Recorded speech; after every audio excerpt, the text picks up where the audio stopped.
l'assistente sotto il settore dei tifosi. Giunge il fischio adesso, parte Grassi con il mancino, il tiro, la grande parata del centro, la ribattuta, il vantaggio della formazione del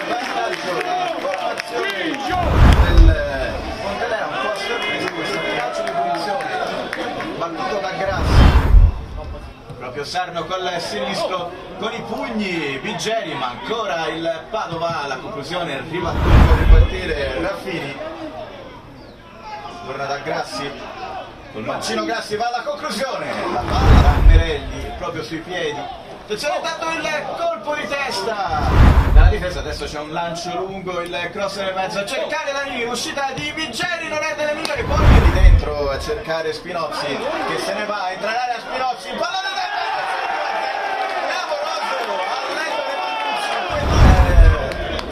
tacco di Grassi per tanto al Padova al limite dell'aria, la risposta possesso in favore del Padova, la conclusione della lunga distanza, l'apertura dalla parte opposta per Paolini che entra in area, Paolini poi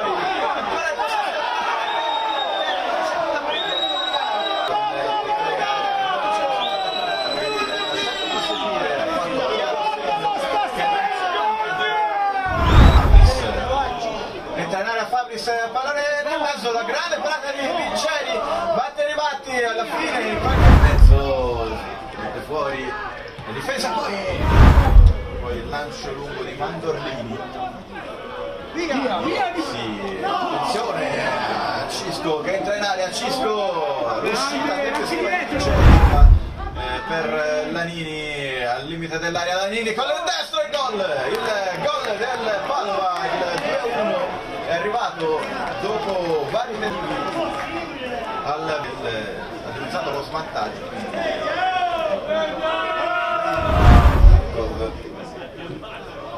Nel mezzo il colpo di testa,